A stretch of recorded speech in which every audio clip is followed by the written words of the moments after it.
Hop là! Salut à tous! Alors, salut Gojo, donc oui, salut Maito. Maito, merci donc pour la bourse, j'espère que ta rentrée se passe bien dans cette superbe faculté que tu as choisie, que ton apprentissage de japonais se passe dans les meilleures conditions. Ça va un peu mieux. Tac. Salut Zamami! J'attends un petit peu comme d'hab que les autres arrivent, je sais pas si vous avez vu mon tweet. Je me suis, euh, je me suis remotivé un petit peu, j'ai un peu de temps ce matin, un peu de motive. J'ai repris les bonnes habitudes comme dans mes premiers lives, à vous faire un petit PowerPoint support pour le live. C'est vrai que comme je l'avais expliqué plusieurs fois, je veux pas vous mettre à l'écran le chapitre. Comme on est voilà, en termes de droit d'auteur, de choses comme ça, c'est un peu borderline. Et même si c'est une petite chaîne, je sais pas comment ça se passe. Mais pour mes premiers lives, j'avais fait des captures d'écran un petit peu sur le PowerPoint en mettant des captures d'écran du chapitre. Ça se passait bien. Et je trouve que sans support du tout, ça me convenait pas. Donc j'ai essayé de vous refaire ça. Ah, Francine, salut! Ça fait plaisir que tu sois là. Salut, Eiko! Salut à tous, merci d'être là, c'est gentil de participer dans le chat. Et Francine, merci euh, de participer au chat, ça fait plaisir. Je me suis inscrit à l'association de japonais. Bah oui, si t'es motivé, c'est bien, hein. Moi, je t'avoue que j'avais une vie étudiante dans cette fac qui se limitait à aller en cours et repartir tout de suite. Mais c'est bien, je pense, si t'as le temps et la motive de participer un peu à la vie de la fac, ça peut aider aussi dans le japonais. Donc voilà, petit support PowerPoint aujourd'hui. Ça me manquait qu'il n'y en ait pas, c'était frustrant, donc ça prend ça fait un petit peu de boulot en plus, mais voilà. J'espère que ça vous plaira. J'attends de voir un petit peu si les autres arrivent. 14h02, j'attends encore 2 minutes si ça vous dérange pas. J'espère que vous passez un bon week-end, malgré cette chaleur. Enfin, surtout cette semaine, c'était un peu compliqué.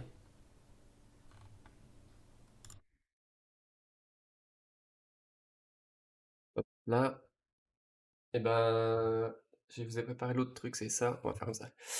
Ça se passe bien, bah ouais, ça se passe bien, il fait chaud, hein. Moi aussi, ça va. Le boulot débordé, je vous l'avais dit, hein. Je pourrais bientôt vous en dire plus, mais bon, rien d'intéressant, mais gros projet au boulot, donc ça prend tout mon temps.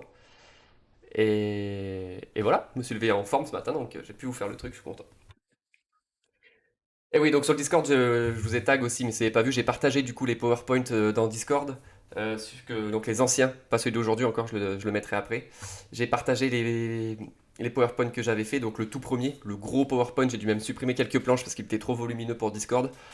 C'était juste avant l'arc de Shibuya, ou à la fin de l'arc de Shibuya, où on avait fait un gros recap. C'était mon tout premier live où j'ai fait un gros recap sur le manga, je me présentais, pourquoi je faisais des lives, que j'étais l'ancien traducteur sur Scantrad, toutes ces choses-là. Donc je m'étais présenté. Il y a le chapitre 138, je sais pas pourquoi, j'ai un PowerPoint complet du 138, et le gros focus sur Megumi et la famille Zenin que j'avais fait il y a quelques temps aussi. Donc les trois PowerPoints sont sur le Discord, et je mettrai à la fin de ce live le review du chapitre 158 que j'ai fait là. Parce que voilà, beaucoup de gens me l'avaient demandé dans les premiers lives et j'avais jamais pris le temps de le faire.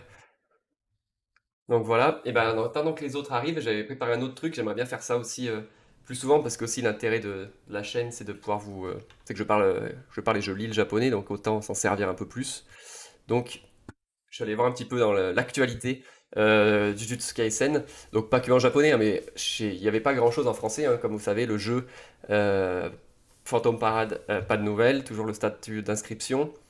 Pas de nouvelles du film, à part qu'il sort le 24 décembre au Japon, toujours pas de date en France, toujours pas d'infos. Donc pas d'infos particulières, donc je suis allé un petit peu fouiller en cherchant en japonais. Voilà, c'était juste pour commencer tranquillement le live en attendant que les autres arrivent. Et donc j'ai trouvé ces actualités-là sur le manga. Et donc notamment que cette marque japonaise que je ne connais pas, hein, Daido, qui est une marque de boisson, qui a l'air de faire du café au lait notamment, quelque chose qui oui, la famille Zénine à l'époque où elle existait, c'est ça Maito, ouais. Exactement, donc il est collector ce PowerPoint. Donc cette marque de café qui va sortir des canettes personnalisées, enfin customisées de Jujutsu Kaisen avec un personnage par canette. Et donc je pense, de ce que j'ai lu, en fait on choisit pas, ça doit être un distributeur et on a une chance de tomber sur celui qu'on veut. Et il y a déjà des débats, vous voyez, il y a deux canettes avec un point d'interrogation et ce sera sûrement donc les Japonais déjà étaient en train d'essayer de deviner lesquels ce serait et il semblerait qu'il y ait enfin les gens pensent qu'il y aura au moins Sukuna dans dans les canettes inconnues. Et on ne sait pas encore qu'est-ce qu'il pourrait y avoir. Je ne sais pas si Utah a déjà sa canette. Euh, non, et donc ça pourrait être, voilà, ça pourrait être tout à fait Utah et Sukuna. Donc voilà, c'est des trucs pour un petit détail, mais voilà, grosse collabo de Daito qui doit être une grosse marque japonaise quand même, avec les Cara Design comme ça. Beaucoup plus troll. Bien sûr, alors ça c'est collector, j'ai vu ça tout à l'heure. Bandai qui, euh, qui va, qui va sortir un moule à gâteau en forme de doigt de Sukuna, bien sûr. Donc ça c'est le must-have hein, pour Noël. J'espère que vous l'aurez tous pour ravir votre famille et leur faire des petits gâteaux au chocolat pour Noël. Voilà, juste incroyable quoi. Donc attention quand même, voilà, très particulier. Voilà, adapté de Ryomen Sukuna, voilà, donc il explique. Hein. Donc là il y a un petit résumé du manga.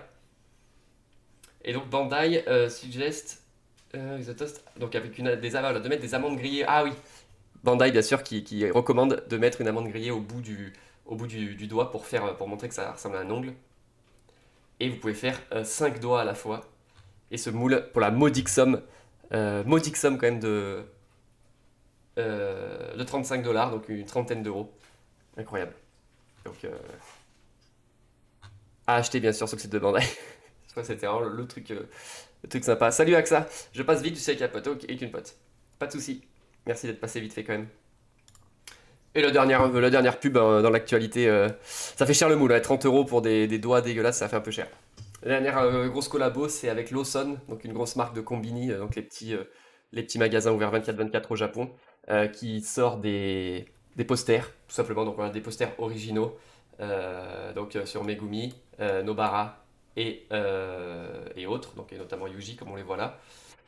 Voilà, bon, rien d'exceptionnel, j'ai vu ça valait pas très cher, mais on en a d'autres quand même, ici. Et pas très cher parce que ça vaut 200 yens, donc vraiment rien du tout. Et donc, bon, ça sera bien sûr une exclue au Japon, j'imagine. Je sais qu'il y a des Lawson aux États-Unis, mais ça m'étonnerait que ça se trouve là-bas. Donc, c'était les trois petites infos et collabos.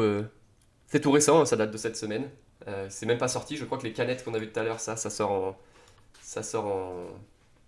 en octobre. Je pense que les fans vont se les déchirer, se les arracher. Et le moule à gâteau, bien sûr, peut-être déjà disponible sur Bandai. Donc voilà. Hâte d'avoir mon coussin Nobara. Ah oui, c'est vrai. C'est vrai que je suis pas allé voir si ça existait déjà. Le fameux coussin Nobara. Mais ça dépend si c'est avant qu'elle soit devenue trop forte et robotisée ou si c'est après, bien sûr. Donc voilà pour la petite intro goodies. Et on va pas pouvoir passer tranquillement au review. Sacré chapitre cette semaine, bien sûr. Chapitre assez dingue. D'ailleurs, j'ai vu le système pour compléter en japonais, quelle galère. Ah bah oui, oui. On aura le temps de refaire un point sur le japonais si tu veux, Maito, après. Chapitre plutôt incroyable, hein, j'aimerais bien vos avis dans le chat en quelques... Rapidement, quoi. Ou une note sur 10 juste pour avoir une idée, hein. Moi, je mettrais bien un bon 8. Ça va vite, on apprend des choses, on sait un petit peu où on va aller. Sacré chapitre, moi j'étais bien content de ce chapitre en tout cas. J'ai vu des bonnes réactions aussi sur Twitter et dans l'espace commentaire des sites, donc je pense que les gens ont bien aimé, hein. Ouais, hype sur 10, Massambolo, on est d'accord. Chapitre m'a ré-hype en rentrant enfin dans quoi je suis assez d'accord. J'ai bien senti, je vous le disais la semaine dernière, hein, je détestais pas ce mini-arc, il y avait des choses, mais après un mois et demi de pause, c'était dur déjà de se remettre dans le manga, je trouve, et c'était pas incroyable ce qu'on ressentait. Et là, voilà, là ça y est, là, hyper parti, on a repris l'habitude de le lire toutes les semaines, vrai plaisir.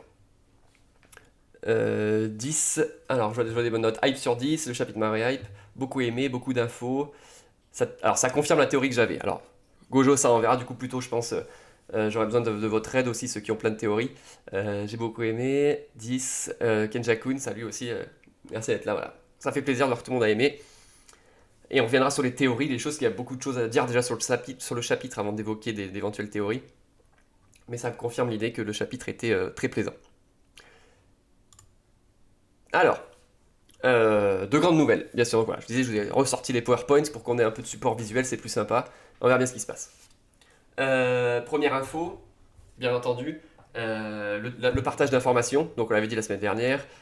Étonnamment, quand même, Hakali ne semblait pas avoir l'info ni que Gojo n'a été scellé, et ni, comme je l'avais dit par la suite, sûrement, on pouvait deviner que s'il ne savait pas que Gojo était scellé, il ne devait sûrement pas savoir la mort non plus de Yaga, le proviseur. Et c'était le cas, on ne voit même pas le moment, il y a une petite ellipse et on sait qu'ils leur ont expliqué la situation. Donc ils apprennent tous les deux que Gojo a été scellé, et Panda en profite pour apprendre à tout le monde, puisque Itadori non plus ne le savait pas, que Yaga a été tué également. Donc voilà, partage d'informations, grosses infos, choc pour tout le monde. Première chose, bien sûr. Et du coup, il y a deux trucs intéressants suite à ça. C'est premièrement, bon, ça c'est plus sur le développement du personnage. Itadori qui est tout de suite inquiet et bouleversé pour Panda parce qu'il sait que Yaga était le créateur de Panda, donc un peu comme son père. Donc d'abord, là je l'ai pas mis la capture d'écran, mais on voit qu'il s'inquiète qu'en apprenant qu'Yaga est mort, il croit que c'est lui qui l'a tué à Shibuya. Donc Panda le rassure en lui disant que non, il est mort après. Et du coup, malgré tout, Itadori reste inquiet puisque bah, c'est son père. Et donc Panda le rassure comme quoi, t'inquiète pas, il a eu un différend avec des- les anciens, donc avec d'autres personnes hautes placées dans le monde du Jujutsu. Donc c'est pas sa faute et que Panda, voilà, il a bien encaissé la nouvelle. Et on a Kirara, ou avec la bulle, je n'arrive pas trop à voir Hakari, qui donc nous dit qu'enfin, j'imagine que ça concerne, que ceux que ça concerne doivent déjà s'occuper de leurs affaires. Donc je ne sais pas exactement ce qu'il veut dire par là. Alors imagine effectivement que si le principal du lycée de Tokyo était tué, et d'autant plus par un autre chaman, euh, il y a des choses qui vont être réglées. Donc je ne sais pas tout ce qui est impliqué par ceux, enfin voilà, s'occuper de leurs affaires, c'est-à-dire est-ce que c'est la question de mettre en place du coup le successeur, un nouveau principal du lycée de Tokyo. Est-ce que c'est juste de légitimer cet assassinat? En tout cas, voilà, on sait que forcément, le monde du Jujutsu est bouleversé depuis, euh, depuis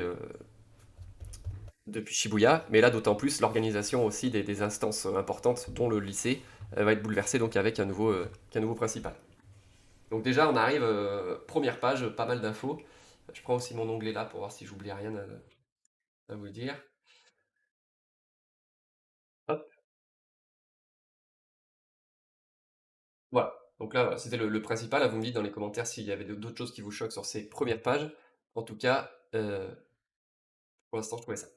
Et on enchaîne assez vite sur donc Hakali qui va accepter de les aider. Il va accepter de rejoindre tout le monde dans la traque mortelle. Et c'est pour ça qu'ils sont venus à la base, hein, c'est pour demander son aide puisqu'il est trop fort. Euh, et hop là, pardon, ça me stresse. C'est pas grave. Donc, profiter du chaos de Post Shibuya, voilà. Quel est le projet de Hakali? On l'a vu dans plusieurs chapitres auparavant. Lui, il veut, pour l'instant, il a son Fight Club dans lequel il fait combattre des exorcistes, notamment en cachette, puisque c'est interdit de dévoiler le jutsu aux humains normaux. Et pourtant, il y a des visiteurs humains qui viennent voir le combat. Donc, certes, ils n'ont pas le temps de voir, ils peuvent pas voir, comme ce sont des humains, ils maîtrisent pas l'énergie maudite, ils peuvent pas forcément voir les techniques, mais quand même, ils voient que le combat est plus ou moins surhumain. Donc lui, son but, c'est de profiter du chaos actuel de la société pour changer un petit peu les règles de la société et pour notamment, c'est ce qu'il dit, utiliser, enfin, rendre légal un petit peu son Fight Club et faire combattre des exorcistes légalement. Et c'est ça un peu son rêve. Alors, est-ce que c'est une première étape? Ça, c'est ce qu'il nous dit, hein. Est-ce que il fait ça pour gagner plus d'argent, pour attirer plus de monde et que du coup, bah, être plus riche? Est-ce que c'est parce comme on l'avait dit un peu la semaine dernière, il estime que les exorcistes sont des êtres supérieurs et que du coup ils méritent, ils n'ont pas à se cacher, ils ne devraient pas avoir à cacher leur technique aux humains? Je trouve que c'est un peu léger. Ou alors justement, est-ce qu'il y a quelque chose de plus profond? Est-ce qu'il a un but plus précis? On sait qu'il a sûrement été trompé, ou en tout cas un peu traumatisé par des chamans, des exorcistes, puisqu'il disait qu'il a engueulé Itadori au chapitre précédent en disant que Itadori était trop crédule et naïf en croyant que tous les exorcistes étaient des gens bien. Donc quand il l'a dit, c'est vraiment énervé. On peut imaginer qu'il a été un petit peu dupé ou trahi à ce moment-là. Donc, euh, donc voilà, donc en tout cas, ce qu'ils ont convenu, c'est que Akari les aide pour la traque, et en échange, les autres devront l'aider à changer les règles de la société. Et donc Panda, voilà, dit en gros, tu veux qu'on fasse quelque chose pour les règles de l'exorcisme, même si l'existence des fléaux est rendue publique, les règles sont les règles, non. Quel est ton plan? Donc on voit qu'il n'a pas vraiment de plan. À ce moment-là, on va l'apprendre à la page suivante. Euh, Chose importante, euh, dans la deuxième ligne, là, si on se met une des trois grandes familles dans la poche, il y a peut-être moyen que j'ai mon mot à dire pendant la révision des règles. Donc là, c'est assez intéressant. Je sais pas si c'est lui, c'est toujours dans son hypothèse où les règles vont être révisées et que dans ce cas-là, lui, il aimerait avoir son mot à dire, ou s'il a une information où c'est une évidence que les règles vont être changées. Parce que c'est une évidence que ça va être changé, puisqu'on l'a vu dans plusieurs chapitres, hein, surtout au tout début, à la fin de Shibuya, que on voyait des gens discuter, que le monde est bouleversé, qu'il va falloir faire quelque chose, mais on sait pas, il n'y a jamais été question que, ok, du coup, les règles vont être changées officiellement, et là Akali laisse penser que une révision des règles du monde du Jutsu va avoir lieu, et que lui, il aimerait être là dans les négociations et apporter son poids pour le faire. On voit voilà, où là c'est pas vrai. Donc là c'est juste après pardon, que Megumi lui ait dit ok, ça marche, on pourra sûrement t'aider à changer les règles puisque je suis le chef du clan Zenin. Donc, et c'est là on voit quand même on voit que Hakali est pas spécialement préparé. Il a un rêve, il a un objectif, on sait pas trop ce que c'est, mais on voit qu'il est pas préparé, il a pas spécialement de plan. Et là, quand Megumi lui dit bah non, mais bon, ok, c'est probable, je suis le chef d'une des trois grandes familles, on voit que ça s'en pas à ça. Et sa seule interrogation, c'est de savoir comment il va continuer à faire tourner son Fight Club sans que le clan Zenin vienne fouiller dedans, parce que pour l'instant c'est toujours illégal. Donc du coup, juste après ça, on a bien sûr cette image maudite hein, de Hakali qui fait un visage angélique, là juste infernal, mais bon, ça c'est encore ce qu'on aime hein, dans ce manga. C'est du coup, une fois que Hakali a encaissé l'information et qu'il a compris que Megumi pourrait vraiment le servir, voilà, on va être copains, tous les deux, ils vont bien s'entendre. Et là, alors là, le masterclass encore de Akutami, juste sur une toute petite ligne, le lendemain, le clan Zenin est dévasté, donc avec la petite image de Maki badass. Donc à ce moment-là, pauvre Akali, à ce moment-là, il ne peut pas le savoir. On verra bien comment il réagit à cette information. Est-ce que du coup ça va amener à une éventuelle confrontation, ne serait-ce que minime, entre Maki et Akali, parce que voilà, à cause de Maki qui a tué tout le clan, Akali ne pourra pas utiliser peut-être comme il l'espérait Megumi. Hein. Moi je pense de toute façon, on l'avait dit, on a vu que l'information elle est tombée. Les deux clans, Gojo et Kamo, ont demandé aux dirigeants du monde de Jujutsu de faire chuter la famille Zenin, puisqu'ils sont tous morts, donc de leur enlever leur titre de trois grandes familles. Donc, ce qui va sûrement arriver, hein, j'imagine. Donc voilà, le rêve de Akari est un peu brisé par Maki. Donc ça c'est l'info importante. Et l'autre info importante, alors moi je suis pas... Là j'ai pas eu le temps ce matin et c'est vrai que je suis pas assez comment dire, pointilleux là-dessus sur la timeline. Donc je sais que c'est important quand même de savoir à peu près où on en est. Moi ça me suffit de savoir quelle chose se passe en même temps, alors j'ai pas les dates exactes. Mais c'est quand même important donc que tout l'arc de Maki qui tue les Zenin, ça se passe donc le lendemain de ce moment-là, actuel, donc de la discussion. Donc on peut, alors que ça arrive bien après, j'aurais pu penser que c'était un petit peu plus tard, et non.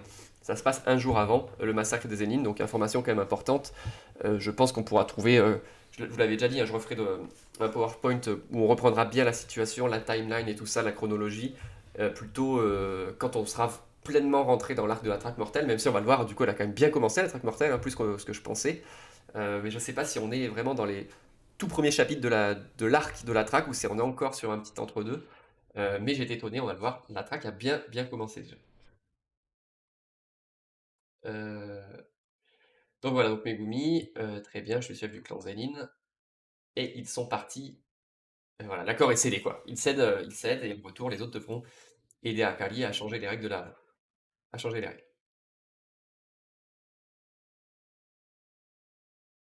Point important. Du coup, important ou pas, mais j'insiste à chaque fois, je vous le redis parce que ça n'a jamais été très pointé. On rappelle que Itadori et Yuta, et voilà, désolé, le focus de cam qui se refait, j'ai essayé avant le live de changer quelque chose. On verra bien ce qui se passe. Donc Yuta et Itadori sont tous les deux originaires de la ville de Sendai. Et Sendai, c'est la préfecture du département de Miyagi, qui est ici. Et du coup, déjà, sur leurs origines, ça peut en dire un petit peu quelque chose. Et donc Utah se trouve dans cette colonie-là, donc c'est pas très très loin de Tokyo. Hein. Tokyo se trouve un petit peu au sud. Euh, donc voilà, Utah qui est parti donc peut-être qu'on avait déjà l'info que j'avais simplement oublié, mais Utah est parti donc dans la colonie de la ville où il est originaire, et Itadori également. Donc information à retenir peut-être pour la suite. Et salut à Issei Dracaris, salut à toi. Donc voilà, hop. Et là-dessus on ne sait pas ce qu'ils allaient en dire. Hein. Je ne sais pas il allait dire qu'ils étaient partis pour rejoindre Utah ou pour justement aller ailleurs. Quoi qu'il en soit, au moment où ils allaient discuter de ce qu'ils vont faire à partir de maintenant, notre ami Kogané. Donc Kogané, hein, c'est le titre du chapitre. C'est donc le petit insecte qui leur sert de, je pense qu'on va voir très souvent pendant l'arc, qui sert de communication entre les joueurs, qui sert un petit peu de représentant du maître du jeu, qui va nous, je pense comme dans, voilà, pour comparer à d'autres mangas comme dans Hunter x Hunter, le livre pendant l'arc de Grid Island, des choses comme ça. Ça va être vraiment le petit personnage qu'on va revoir souvent, qui va nous apporter, nous expliquer beaucoup de choses. Et là, interruption, donc il arrive pour expliquer qu'un joueur a, a créé une nouvelle règle. Donc j'avais dit que je vous le ferai. Je vais vous le faire là. Je vais cacher la cam 2 secondes. Les règles. Les règles. Donc j'ai trouvé il y a plein de traductions différentes et tout, donc bon, à peu de choses près, on est sur les règles là. Donc petit rappel, hein, puisque là ça fait quelques chapitres qu'ils évoquent des règles. Par la suite, dans ce chapitre, ils vont expliquer, oui, mais telle règle était une infraction à telle règle. Donc en tout cas, voilà. Voici pour avoir une idée. Hop. Donc on l'avait dit, hein, très clairement, règle numéro 1. Une fois après avoir réveillé une technique modique, les joueurs doivent déclarer leur participation à la traque mortelle. Donc les barrières, hein, les barrières sont les noms qu'on a donnés aux zones de la traque mortelle, de zones de jeu entre guillemets. Donc ils ont 19 jours pour y participer. Tout joueur qui enfreint la règle précédente donc se fera retirer son sort. Les non-joueurs qui entrent sans savoir que c'était une règle participent de leur de force. Les joueurs marquent des points en montant enfin à la vie d'autres joueurs. Si on tue un non-exorciste, ça vaut 1 point. Un exorciste vaut 5 points, ça c'est de base. Mais en plus, les points sont déterminés par le maître du jeu, indiquant la valeur de la vie. Donc on peut imaginer qu'un très fort chaman, un très fort exorciste, vaudra plus que 5 points. Les joueurs, une fois atteints 100 points, peuvent ajouter une règle. C'est pas obligatoire, déjà c'est important. Ils peuvent ajouter une règle après 100 points. Tac, tac, tac. En excluant la valeur des points, oui. Conformément à la règle précédente, le maître de jeu doit accepter toute nouvelle règle. Et là, on va le voir que ça peut se faire sans forcément, à ce moment-là, moi en lisant ça, je pensais qu'ils allaient devoir discuter avec le maître du jeu, mais non. Ça se fait par l'intermédiaire de Kogané qui valide ou ne valide pas une proposition de règle. Et règle numéro 8, si le score d'un joueur reste le même pendant 19 jours, ce joueur perdra sa technique maudite également. Donc là, c'était les 8 règles de base. Et là, Kashimo Hajime, qu'on va voir juste après, vient d'ajouter une nouvelle règle qui précise que chaque joueur peut avoir accès aux informations suivantes concernant les autres joueurs. 2 points. Le nom, le score, le nombre de règles ajoutées et la colonie ou la barrière dans laquelle il se trouve. Donc ça, c'est les 9 règles qu'on a actuellement. Je pense que Itadori va aller à Miyagi car il a demandé à Yuta de le tuer si Sukuna revient. Voilà, ben, on va voir Masambolo ce qui se passe. En tout cas, puisque Itadori effectivement a donné cette information, comme quoi, juste ici, Yuta est parti à Miyagi, c'est ça, on peut imaginer qu'il va essayer de le rejoindre en effet. Donc on a les règles actuelles qui sont là. On va essayer de retenir, je reviendrai de toute façon s'il faut sur cette planche. Et donc voilà, là on est page 9, et donc elle explique que la règle a été ajoutée, et on découvre donc un nouveau personnage. Là aussi je veux bien vos réactions sur le personnage, vos avis. Je vous ai bien sûr mis une petite planche. Salut Yenga, merci d'être là. Merci d'être là. Et voici, du coup, je peux remettre la cam si ça se passe bien. Hop. Voilà ce nouveau personnage. Voilà, hein. Je vous ai mis un petit tiers 1 charisme. Pour moi, très forte impression également sur ce personnage. Je vous enlève ça 2 secondes. Une planche assez incroyable. Bah, pour présenter un personnage, je pense il faut des planches un petit peu avec de l'impact. Là, vous m'en direz des nouvelles. Celle-là, elle est incroyable. Salut Hiloma, merci pour ton première participation au chat. Ses yeux ressemblent à ceux de Gojo ou c'est moi? Moi j'ai vu un petit peu de... effectivement, il y a des œufs de Gojo. Maintenant que tu le dis, il y a un sacré air. Moi j'ai été bien retenu par les marques partant de ses yeux. On aurait fait penser un peu au Byakugan de Naruto un petit peu. Mais effectivement, maintenant que tu le dis, il y a un sacré air de Gojo aussi dans les yeux, dans le regard. C'est bien un joueur, pas une joueuse, hein. C'est précisé. Juste après, j'ai une capture d'écran où à la fin il précise que c'est un joueur. Mais c'est comme si c'est comme d'habitude, hein, là c'est trop tôt donc j'ai pas les planches japonaises. Normalement, avec le japonais, on peut pas savoir si c'est un homme ou une femme avec le mot joueur, participant, comme il n'y a pas de masculin féminin en japonais. Je pense pas qu'on sache encore, mais pour l'instant ça semblerait que ce soit un joueur. Je pense qu'il est lié à l'électricité. Très bien. Alors ça c'est un peu tôt peut-être, mais on va discuter. Effectivement, peut-être par rapport à son bâton, je reviens dessus voilà, sur la planche. Donc qu'est-ce qu'on a comme info? On sait qu'il combat avec un bâton. Là, je vous ai pas mis j'ai oublié de vous mettre la petite capture d'écran, mais vous pouvez le voir sur le chapitre. On voit de dos qu'il a une espèce de bâton, petit sceptre avec une petite pointe au bout. On sait qu'il fait des trous dans ses adversaires, dans sa technique de combat, effectivement. L'exorcisme qu'il tue, et donc il est mort contre un mur avec un trou énorme dans la poitrine. Il explique qu'il vivait déjà il y a 400 ans, puisqu'il trouve que les exorcistes ne valent plus ce qu'ils valaient il y a 400 ans. On sait qu'il cherche Sukuna, et pas comme c'est le cas pour... comment elle s'appelle? J'oublie toujours son nom, la princesse, Uraume. Euh, voilà, vu la tronche qu'il fait quand il dit où tu te trouves Sukuna, c'est pas pour le retrouver, pour être son allié, hein. Il a l'air d'être bien énervé contre lui. On sait que c'est pour l'instant le premier, c'est même sûr, hein, c'est le premier joueur à ajouter une règle, puisque Kogane annonce que c'est la règle numéro 9, et on avait 8 règles de base. Et du coup, j'ai essayé de réfléchir un petit peu pourquoi est-ce qu'il cherchait à ajouter, pourquoi est-ce qu'il avait ajouté ces règles-là. Donc, le nom des joueurs. Est-ce que donc, voilà, il a ajouté à la règle, on peut voir le nom des joueurs. Est-ce que c'est juste parce qu'il cherche Sukuna et que du coup il cherche Sukuna? Il n'a pas l'information que Sukuna est dans un autre, ou est-ce qu'il sait déjà que c'est l'autre d'Itadori Yuji et que du coup il cherche Itadori? Ça, je sais pas. Il veut connaître le score des autres joueurs. Est-ce que c'est pour connaître la... J'imagine du coup, puisqu'il le dit, il dit qu'il veut connaître la force, il veut connaître le score des joueurs, ainsi que le nombre de règles ajoutées pour déterminer la force des autres joueurs. Donc est-ce que c'est parce qu'il a envie de se mesurer au plus fort joueur? Est-ce qu'à l'inverse, et c'est ce que je pense, c'est plutôt une prudence de ne pas aller attaquer n'importe quel joueur et prendre des risques? Ça, on le saura sûrement plus tard. Et enfin, il ajoute la question de savoir dans quelle colonie se trouve le joueur, sûrement encore une fois pour chercher Sukuna, on peut imaginer. Donc là, assez peu d'infos, mais on peut déjà pas mal réfléchir à la raison pour laquelle il a ajouté cette règle-là. Là, à un moment, on voit sur ses cheveux, il y a des éclairs. Ok. Attends, je vais reprendre ça. C'est vrai que je me suis pas... Je suis resté... je me méfie parfois des... Ah oui, effectivement, je vois ce que tu veux dire. Il y a une petite électricité au-dessus de sa tête. C'est vrai que j'ai pensé plutôt que c'était une forme pas d'onomatopée, mais de... Je pensais que c'était une réaction de Kogane. Le fait qu'il ait marqué des points. En fait, il a tué au moment où il dit, il y a le bzzzt, et je pensais que c'était l'activation des points marqués, entre guillemets, par rapport à la traque mortelle. J'ai pas pensé que ça pouvait être son pouvoir, puisque juste derrière, on voit Kogane. Mais effectivement, peut-être que c'est lié à son pouvoir, que c'est de l'électricité tout simplement. J'ai pas compris le pacte de Kenjaku et Sukuna. Donc ça, on va revoir après. Maito, c'est ce que je disais. Je pense que même Gojo va pouvoir nous aider. Azimi, on dirait qu'il marche sur l'eau ou c'est moi? Ouais, c'est un peu dur à dire. Est-ce que c'est une flaque de sang? Est-ce que c'est de l'eau? Est-ce que... Difficile à dire pour l'instant. Il doit être vraiment balèze plus qu'un classe S lambda si les ennemis... Oui, oui, si c'est l'ennemi de Sukuna, oui, je pense qu'il est très fort, hein, de toute façon. Ça, on va vite le savoir, à mon avis. Donc voilà, donc je sais pas vous, pourquoi, si vous avez une idée de pourquoi il a ajouté ces règles-là, si vous avez une idée ou pas du tout.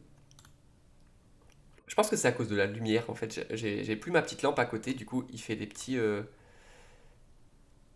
il fait des petits... il cherche la lumière, je pense. Je vais essayer de refaire ça. On verra bien. Oh, pardon, un peu fat. Tac. Il cherche Sukuna, il faudrait voir la raison. Voilà, pour moi, moi j'ai pensé à ça, hein, comme je vous le note. Je pense qu'il cherche Sukuna.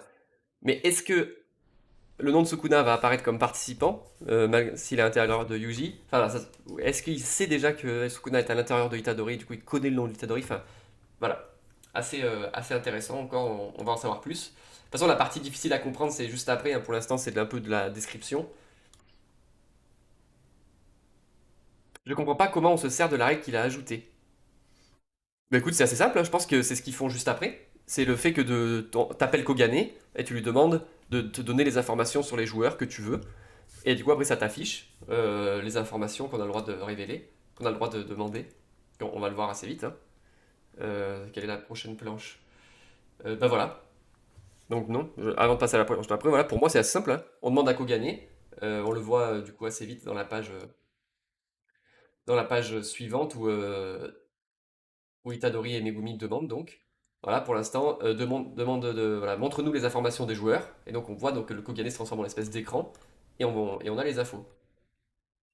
Donc pour moi c'est assez simple d'utilisation. Alors là on rentre déjà un peu plus dans la théorie. Donc là c'est un peu plus compliqué, il faut un peu plus s'accrocher.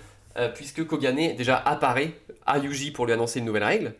Euh, Et il dit qu'il vient donc, comme je vous l'ai mis là-haut, cette fois-ci, j'endosse le rôle d'entremetteur pour le groupe de Yuji. Donc ça c'est assez intéressant. Déjà, donc il les considère comme un groupe. Ça c'est la première chose. À quel moment, on ne sait pas pourquoi est-ce qu'il les considère comme groupe. Ça c'est pas très clair. Ah, attendez, je vois qu'il y a plein de choses dans le chat. S'il y a la colonie qui est indiquée, ça veut dire qu'on va bouger de colonie. Ah oui, bien sûr, bah, ça c'est sûr. Ça je pense qu'on va se déplacer entre les colonies ou au moins qu'ils vont se séparer. Moi je pense plutôt qu'ils vont se séparer et que certains vont aller dans d'autres colonies. Donc voilà, donc première chose, donc, et c'est le gros problème, Yuji n'est pas censé être inscrit, il ne s'est pas inscrit, il ne s'est pas déclaré comme un participant de la traque encore, il n'est pas rentré dans une colonie, et pourtant Kogane l'a trouvé et sait que Yuji est un participant. Donc ça c'est un problème, et du coup Megumi se demande pourquoi ça, pourquoi Itadori compte parmi les joueurs, à part les exorcistes qui ont reçu des reliques et des techniques de la part de Kenjaku, on ne devient joueur qu'une fois entré dans la colonie. Donc là on a une espèce de flashback où Kenjaku nous expliquait ceux qui comme Itadori Yuji abritent des reliques. Les reliques maudites que j'ai offertes sont ceux qu'il reste des exorcistes avec qui j'ai pactisé il y a 1000 ans.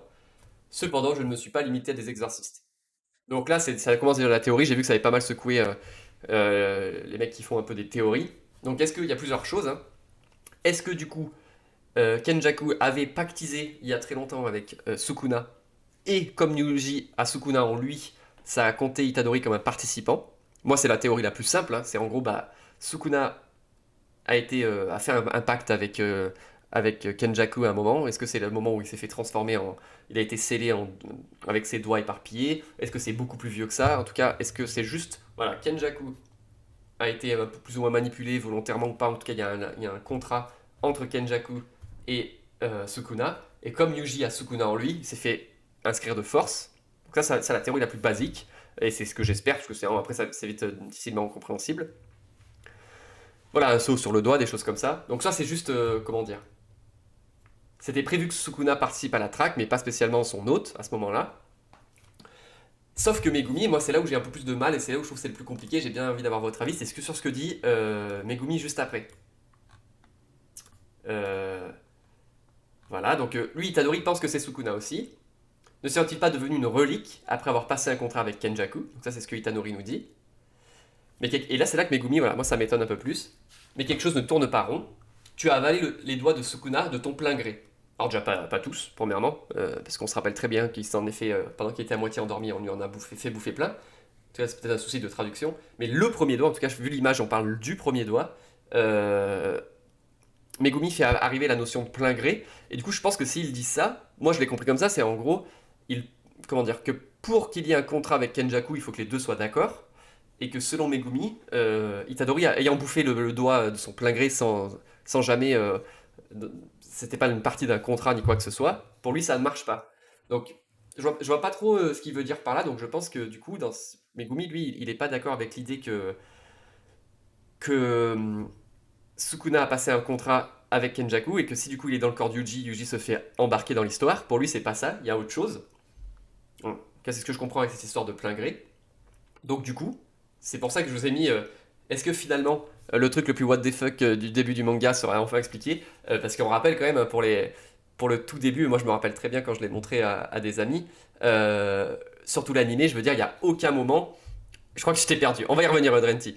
On se rappelle quand même que dans cet animé, c'est l'épisode 1, peut-être l'épisode 2, quand Itadori bouffe ce doigt au tout début du manga, je veux dire, c'est complètement incohérent. Je veux dire, pour un début de shonen, quand tu as envie de captiver ton public et de monter une histoire structurée et tout, et de maintenir ton audience, à quel moment tu fais le choix que ton personnage principal, dans un moment de panique, bouffe un doigt vieux de 100 ans, une espèce de relique bizarre. Donc c'était quand même un peu tiré par les cheveux, même si il avait bien plus ou moins compris qu'il avait une chance sur un million de gagner de la puissance, tout ça. Bon, il y avait un peu des explications. Est-ce qu'en fait, à ce moment-là, il était plus ou moins contrôlé, Yuji, et que du coup, lui, il avait l'impression de le faire pour une raison, il avait l'impression de le faire de son plein gré, alors qu'en fait, non. Peut-être qu'il était alors, manipulé, entre guillemets, ou en tout cas, c'était un plan échafaudé depuis longtemps. Euh, j'ai l'impression que c'est à ça que Megumi pense. Puisque, il reste pas là. Il dit, je l'ai vu de mes propres yeux, et après, il dit, on verra ça plus tard. Donc voilà, pour moi, il y a deux possibilités. Un, le contrat a été passé entre Kenjaku et Sukuna, et Sukuna, lui, a été. Et du coup, Itadori a été participe de force à la track parce qu'il a Sukuna en lui. C'est pas Itadori Yuji qui participe, c'est Sukuna. Mais on va voir que ça tient pas la route pour. euh, Enfin, c'est pas la route. Il y a un petit problème avec ce que je vais vous dire juste après. Et deux, l'autre option, c'est que c'est pas du tout, ça marche pas du tout comme ça. Sukuna est un participant à part, entre guillemets, parce il avait son contrat, mais Itadori, il participe de lui-même. C'est pas à cause de Sukuna à l'intérieur de lui, mais pour une autre raison. Et du coup, bah là, c'est un peu plus difficile à imaginer. Et c'est pour ça, en tout cas, moi, je pense que c'est Megumi qui. La clé, là, il n'y aurait pas eu cette bulle si la version la plus facile à comprendre, Megumi aurait dit, ah d'accord, ok, t'as avalé Sukuna a passé un contrat avec Kenjaku, toi t'as avalé un doigt de Sukuna, donc t'as des traces de Sukuna en toi, donc tu participes. Il aurait compris, il aurait dit ça, d'accord. Mais là, il nous apporte cette notion de plein gré et tout, donc je pense qu'il y a autre chose. Il avait peut-être l'impression de le faire de son plein gré, mais non, c'est une illusion. Ouais, une illusion, une manipulation, j'en sais rien à ce moment-là, mais en tout cas, tout de suite, je me suis dit, ok, je me rappelle quand même bien, moi, ma réaction quand j'avais lu le premier chapitre de Jujutsu et qu'on voit ce Itadori qui bouffe un doigt comme ça, c'est quand même pas quelque chose d'évident. Pour moi, il a été conditionné dès sa création par Kenjaku entre sa force. Voilà. Et du coup, bah voilà, toute la théorie du plan B, c'est qu'il y a un monde bien plus important. Alors j'ai regardé un peu, comme je vous dis, hein, j'aime pas trop regarder les théories comme ça sur des chapitres qui viennent de sortir. Mais du coup, bah il y a toute. Et salut Blackou. Il y a plein de théories sur la mère de Itadori qu'on voit à un moment. Il ne faut pas l'oublier, cette info hyper importante, mais qu'on peut pas en faire grand chose pour l'instant par des théories fumeuses. La mère de Itadori qu'on voit donc avec la même balafre sur le front. Du coup, je pense quand même que plus le manga avance, et quand on a des bribes d'informations comme ça, on comprend bien qu'Itadori il a été manipulé, entre guillemets, ou préparé, ou créé, ou sous ce que vous voulez, hein. Il y a plein de théories. Est-ce qu'il a été littéralement créé? Est-ce qu'il a été modifié à sa naissance? Est-ce qu'il y a plein de théories possibles? Quoi qu'il en soit, on voit bien qu'il n'est pas maître de son destin, hein, le pauvre. Donc, est-ce que le fait qu'il ait bouffé le doigt faisait aussi partie de ce grand plan? Bah, c'est ce que Megumi a l'air de penser. Donc voilà, beaucoup d'infos, et là, voilà, je ne veux pas vous perdre dans des théories fumeuses. En tout cas, je pense que c'est tout ce qui lui arrive au pauvre, c'est pas un hasard 1. On rappelle quand même qu'il y avait, je crois, une chance sur un million qu'en bouffant le doigt, c'était 99% de chance qu'il meure et 0,001% qu'il survive et qu'il obtienne des pouvoirs. Et donc, bien sûr, ça a marché. Donc, on rappelle que quand même tout ça, à mon avis, c'était préparé, prévu par quelqu'un. Et c'est ce que Megumi pense, je pense. Et donc là, assez intéressant aussi. Je ne sais pas si je vous l'ai mis tout de suite. Voilà, je vous ai mis une tentative de descriptage ici de cette page, mais je reviens après. Je voulais supprimer la planche, mais du coup, je l'ai laissé. Puisqu'on voit, on a un petit, donc on a une vision sur le Kogane donc en forme téléphone portable, qui est juste là. Et j'ai essayé de vous lire un petit peu les kanji pour voir ce qui est écrit. Donc déjà, il faut savoir que même si on peut lire des kanji, c'est hyper difficile de savoir comment ça se prononce. Enfin, pour un étranger comme moi, je lis bien japonais, mais les noms, il y a plein de combinaisons, plein de lectures possibles. Donc là, on voit donc en haut que c'est écrit visualisation, enfin visuel. Il y a un Ichiran, c'est l'idée de voir, quoi. Enfin bref, de visualiser les participants. Et donc, on a en premier, donc tout en haut, avec le petit bonhomme. Donc les kanji du bas c'est Heita, ça peut se prononcer Heita en tout cas, peut-être une autre prononciation, je m'excuse s'il y a des mecs qui parlent mieux japonais que moi qui me regardent, mais Heita c'est une prononciation possible en tout cas, le nom de famille j'arrive pas à le lire, c'est deux gros kanji, c'est illisible, et on voit que cette personne est donc à droite, on voit donc le nombre de points, 000, en haut à droite on voit le nombre de règles modifiées, le nombre de règles modifiées, donc là il y en a 0, et ici on voit donc Tokyo. Là, j'arrive pas à lire le kanji, mais je pense que c'est l'idée de domaine où il se trouve, et avec le 2. Et donc, il se trouve dans le domaine de Tokyo 2, et la colonie, voilà, je trouvais plus haut, merci Blackou. Et il se trouve dans la colonie numéro 2, puisqu'on va le voir après, on a un personnage qui est dans la colonie numéro 1. Donc là, on a un Heita, en tout cas, avec point d'interrogation, parce que j'arrive pas à lire l'autre nom. En 2, on a Itadori Yuji, par exemple. Donc, typiquement, je me demandais si Yuji s'était fait enregistrer en tant que Sukuna, donc ce qu'on disait tout à l'heure, donc s'il a bouffé le doigt et tout, on aurait pu imaginer que le participant apparaîtrait comme être Sukuna, mais bon. En tout cas là c'est pas le cas. Kogane lui parlait bien en tant que Yuji, et là il apparaît bien aussi en tant que Yuji, présent dans Tokyo 2. Ensuite on a Yoshimura quelque chose, là j'arrive pas à lire c'est l'inverse, j'arrive pas à lire le prénom, qui est mort, hein, j'imagine, vu le symbole. C'est pas un petit bonhomme normal. Donc qui est mort dans Tokyo 2 également. Et enfin en dernier on a Yamanaka, Et là, je pense que c'est pas un kanji difficile, c'est le kanji de la bravoure, mais juste que je sais pas comment ça se lit je sais plus comment ça se lit quand c'est un prénom, quoi. Ça a tellement de lecture, ces kanji pour les noms et les prénoms. C'est le. En tout cas, c'est la bravoure. Du coup, je dois pouvoir le retrouver si je fais ça. You- Pardon, j'ai mon petit dico, mais j'ai pas le dico des noms de famille. Hum, Voilà, Isamu. Ça pourrait être Isamu. Ça pourrait être donc Yamanaka Isamu. Donc là, ça fait un prénom vachement masculin pour le coup. Je vais le rajouter du coup, on sait jamais. Voilà. Donc voilà, c'était un petit plus parce qu'on sait quand même que Akutami, c'est quand même pas le dernier des. C'est voilà, il aime bien nous faire des petits foreshadowing, des petits trucs. Donc je pense que ça peut avoir son importance. C'était aussi pour vous rappeler quand même, parce que je le fais pas assez, que là à la base l'idée aussi de mes lives c'était pour vous apporter un peu plus d'infos là, à partir du japonais. Comme j'ai pu les chapitres sortent trop tôt, ils sortent pas en japonais. Du coup, j'ai pas l'occasion de, de partir du japonais autant que j'aimerais. Mais là, voilà, là, ça pourrait être des informations importantes. Yoshimura, on le connaît pas. Eh bien, écoute, je ne crois pas. Pour moi, on n'avait pas de Yoshimura encore sans juger. Je crois quand même que j'ai vérifié. J'ai tapé les noms. J'ai tapé les noms.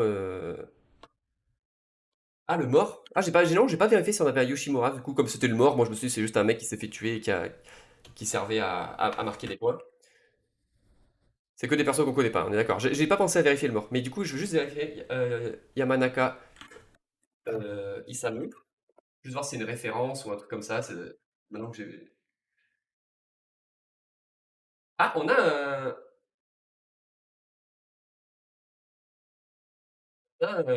Isamu Yamanaka dans Naruto, apparemment. Je sais pas si c'est du hors série ou quoi. En tout cas, quand je tape Yamanaka Isamu, ça me sort du Naruto wiki. Intéressant.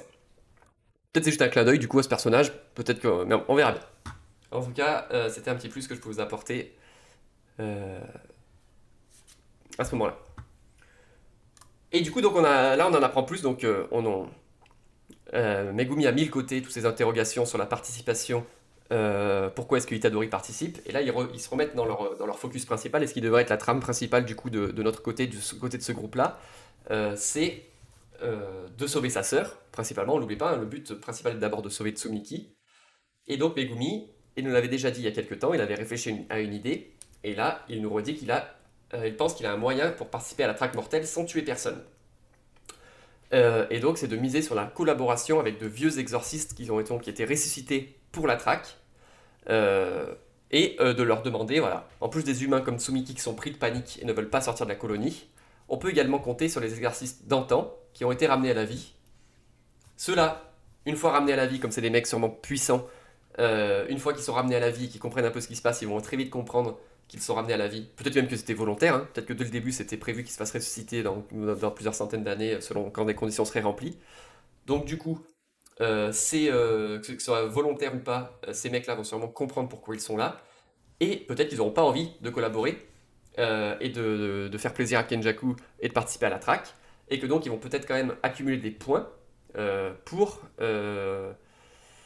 ils vont accumuler des points sans vouloir forcément les utiliser. Et donc Megumi pense qu'il y en aura plusieurs des comme ça, des mecs qui accumulent des points sans les dépenser. Et Megumi veut demander à ces gens-là, alors on ne sait pas trop comment ça va se passer, s'il était un peu optimiste, de leur échanger des points, de leur prendre des points, pour faire créer une règle qui permettrait de sauver Tsumiki de la traque.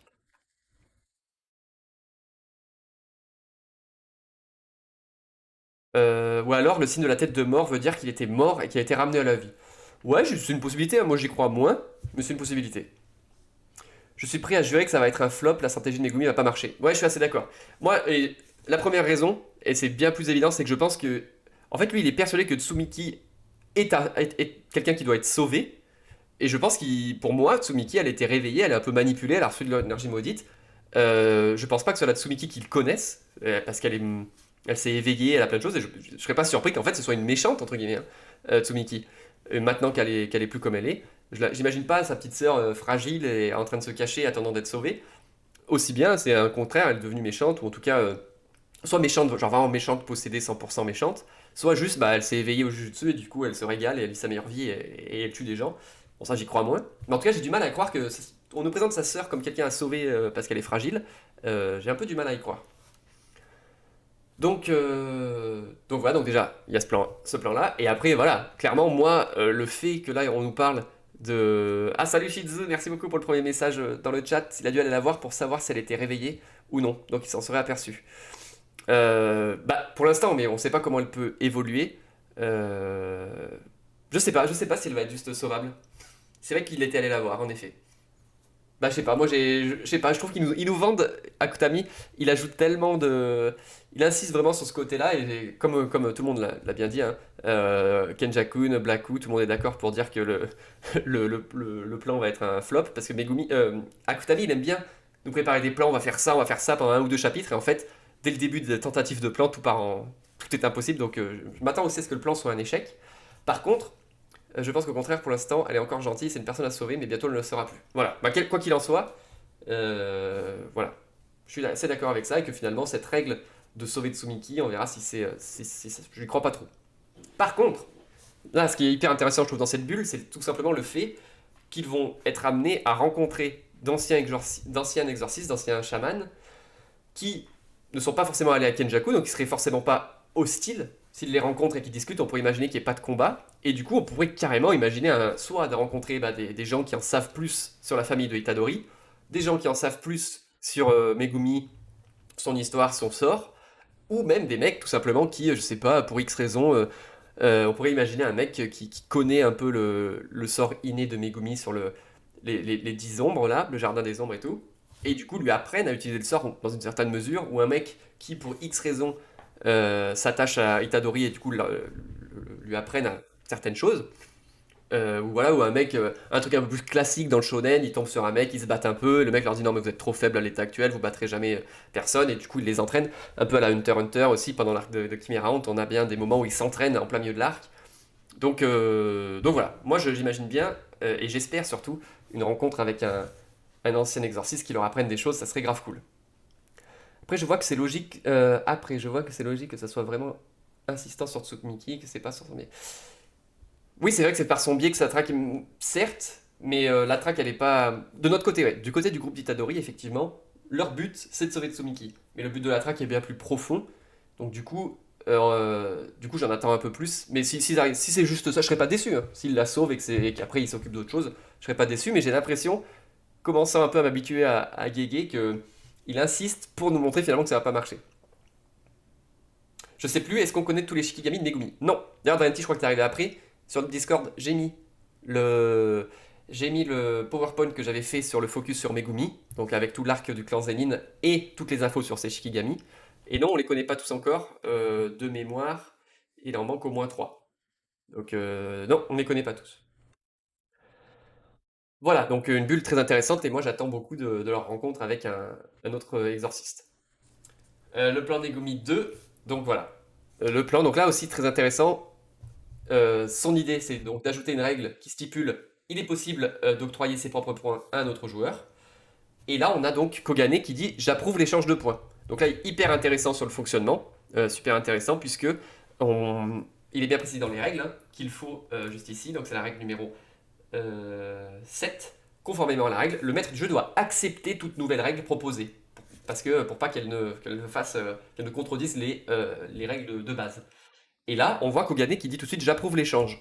Donc, euh, l'approbation des règles se ferait donc directement via Kogane, il n'y aurait pas d'échange avec le maître du jeu ou quoi. Donc là, c'est une information hyper importante. Et encore plus importante que là, Kogane, enfin, je sais pas si s'il le dit directement au personnage ou s'il le dit juste au lecteur, mais du coup, ça peut être intéressant, ça veut dire qu'on peut demander à Kogane si telle règle pourrait être ajoutée. Il suffit pas d'avoir les 100 points, de dire voilà, je propose d'ajouter cette règle, et là Kogane dit oui ou non. Carrément, on peut demander à l'avance est-ce que cette règle serait acceptée ou pas. Sauf si, bien sûr, la Kogane, sauf si le bon appétit Black Wax tout à l'heure. Sauf si ici Kogane ne s'adresse qu'au lecteur, parce que vu comment il fait la bulle, on pourrait croire ça. Mais s'il s'adresse en réponse à Itadori et à Megumi, c'est hyper intéressant parce que du coup, il peut valider une règle. Le problème, c'est que juste après, quand Megumi évoque l'autre règle qu'il aimerait ajouter, qui est donc chaque joueur peut utiliser des points pour gagner le droit de quitter la track, Déjà, ça va à l'encontre des autres règles, notamment la règle 7, comme le dit Hakali. Donc la règle 7 qui est le maître du jeu doit accepter toute nouvelle règle proposée à moins qu'elle n'ait un effet à l'encontre des règles. Et bah, toutes les règles disent qu'en gros on peut pas quitter la track, quoi, donc ça va complètement à l'encontre de ça. Et là, on n'a pas Kogane qui dit effectivement je suis pour ou contre cette règle. J'approuve il ne dit pas s'il approuve la règle ou pas. Donc là, c'est un peu étonnant que Kogane ne réagisse pas à cette proposition. Donc je sais pas ce que ça veut dire. D'ailleurs, Kogane a uniquement validé l'échange de points. Bah voilà, et voilà Kenja-kun prend un peu d'avance, mais c'est exactement ce que je voulais dire. Donc pourquoi est-ce qu'il n'a pas ni dit oui ni dit non? Est-ce que s'il a rien dit, ça veut dire qu'il n'approuve pas? Est-ce que juste ici Akutami veut faire durer un peu le suspense et donc il nous l'a pas montré? En tout cas, intéressant. Et autre point intéressant aussi, si on analyse 2 secondes ça, on voit que c'est Akari qui dit à Megumi mais est-ce que tu proposes là va à l'encontre de la règle 7? Et du coup, ça montre que Akari qui vient juste, il vient quand même de tout lui expliquer, hein, sur un fichier 2 secondes, ils viennent de lui dire voilà, la traque mortale a été lancée, donc ils ont dû tout lui expliquer qui est Kenjaku, qu'est-ce qui s'est passé, Sukuna, Itadori, ils ont dû, en quelques minutes, peut-être en quelques heures, tout lui expliquer Shibuya, tout lui expliquer la traque mortelle, le fonctionnement, et malgré ça, on voit que Hakari a l'air de comprendre, d'avoir bien retenu les règles, le fonctionnement, puisque tout de suite, devant la proposition de Megumi, il réagit. Et donc on voit que Hakari il a assimilé les règles et la situation, et que du coup, voilà, qu'est-ce qui est intéressant là-dedans, c'est que ça serait pas du coup, voilà, comme le Jishitsu, il est pas si con que ça, et c'est pas une grosse brute spécialement, parce qu'on a quand même vu ces derniers chapitres à quel point l'intelligence au combat et la compréhension de la situation étaient importantes, hein, c'est le cas de Megumi, qui a un step-up incroyablement sur ce point-là. On voit que sa capacité à comprendre ce qui se passe est hyper fort dans les combats entre chamans et entre exorcistes, comme ça l'est dans Hunter x Hunter avec le Nen, de comprendre tout ça. Et que donc Akali serait aussi de ce type-là, serait ce genre de mec à bien suivre, à bien comprendre ce qui se passe. Donc quand même point important, parce que par rapport à ce que, surtout à la planche de la semaine dernière où on voit ce vieux, où il fait trentenaire vénère, euh, il serait peut-être il serait aussi il suivrait bien la situation, parce qu'il y a aussi des planches où on voit qu'il n'avait pas trop prévu son plan là de changer les règles, il n'est pas trop au courant pour les règles pardon du monde du Jujutsu, son Fight Club et tout, il a l'air d'avoir des idées mais pas être spécialement préparé. Donc moi j'avais un peu l'image d'un gros balourd un peu pâteau là jusqu'à maintenant. Et là cette planche me dit que finalement peut-être que c'est un mec qui suit un petit peu ce qui se passe. Aucune mention de la mort de Nanami. Pardon, en effet, pas de mention de la mort de Nanami. Quel coup dur pour le. Bah, c'est vrai que. C'est vrai. Bah, en même temps, tout le monde, oui, peut-être qu'ils n'ont pas pensé à partager cette info, peut-être qu'ils ne connaissent pas. Akali et Nanami ne se connaissaient pas. La semaine dernière, il manquait plus que la casquette PMU, mais c'était tellement ça. C'est ça, un petit bistrot et c'était bon. Avant de passer à la planche suivante, je voulais juste vérifier que je n'ai rien oublié sur jusque-là, voilà. Voilà, donc on a une autre image avec plus de noms de Kogane, mais regarde, alors, les noms sont écrits à l'envers, puisqu'on voit de l'arrière de l'écran, et c'est encore plus illisible. Donc je me suis pas, j'ai essayé, je vais pas vous mentir, j'ai essayé de lire. Il y a quand même un, celui-là je le vois maintenant, il y a un nom qui apparaît, j'aurais pu l'ajouter à la liste, je me rends compte que maintenant, ouais, c'est ça le japonais, des fois j'ai beau lire 20 fois. Matsu. Est-ce que c'est ça? Ouais, je suis même pas sûr. Ça pourrait être ça. Non, c'est pas ça. Il y a un nom qui est à peu près lisible, qui commence par le kanji de O.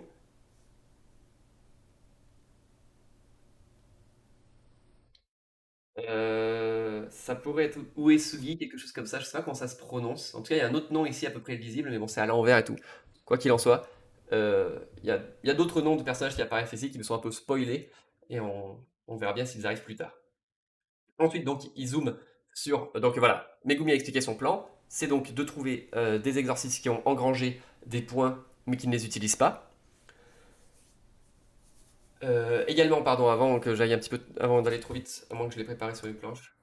Euh, non, pas spécialement. Donc, le nouveau personnage qui vient d'ajouter cette règle, il a déjà accumulé 200 points. Donc 100 points qu'il a utilisés pour une règle et 100 autres points qu'il n'a pas encore utilisés. Donc ça nous apprend déjà plein de choses, hein. Premièrement, que dès qu'on atteint 100 points, on n'est pas obligé pour autant de créer une règle. Que apparemment Kogane précise à chaque fois qu'un participant gagne des points qu'il peut ajouter une règle s'il a déjà atteint les 100 points. Donc c'est ce qu'il fait. Voilà, c'est bien Kogane qui propose d'ajouter une règle.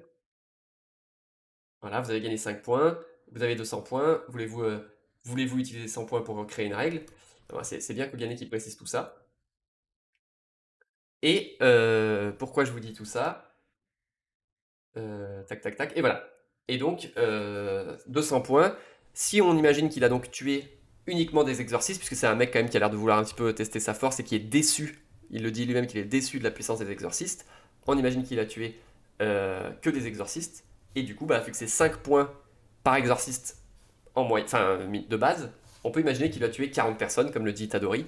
Euh, Kogane a prévenu tout le monde, car Koshimo lui a demandé. Ah oui, oui, pardon, d'abord, Kogane, le, Kogane apparaît au joueur qui a marqué les points, donc là, il apparaissait effectivement à Kashimo, et ensuite, c'est Kashimo qui a demandé aux autres joueurs de prévenir la règle. Mais je pense que quand une règle est ajoutée, de toute façon, tous les joueurs sont informés pour moi. Sinon c'est pas juste. Je pense que quand un joueur ajoute une règle, Kogane, de toute façon, avertit tous les joueurs. Donc voilà, un mec qui a déjà tué 40 exorcistes assez rapidement, donc voilà, ça n'envisage rien de bon. Voilà, c'était le petit point sur là-dessus. Et du coup, donc, la planche suivante, où je vous ai préparé un peu, du coup, les participants actuels à la track connus. Alors, comme je l'ai mis en bas à droite, il y a Yuta, Okotsu, Tsumiki, les autres. J'en ai peut-être oublié quelques-uns des personnages qu'on connaît déjà. Mais là, je voulais faire l'insistance donc sur les participants qu'on ne connaît pas, à part dans cet arc-là, qui sont apparus pendant l'arc de la track mortelle. Pour rappel, hein. Donc on a bien sûr Takaba Fumihiko, qui est donc le mec qu'on voit, donc le comédien, l'humoriste, qu'on a vu, donc on sait très très peu de choses sur lui, même au début, moi quand il parlait là de...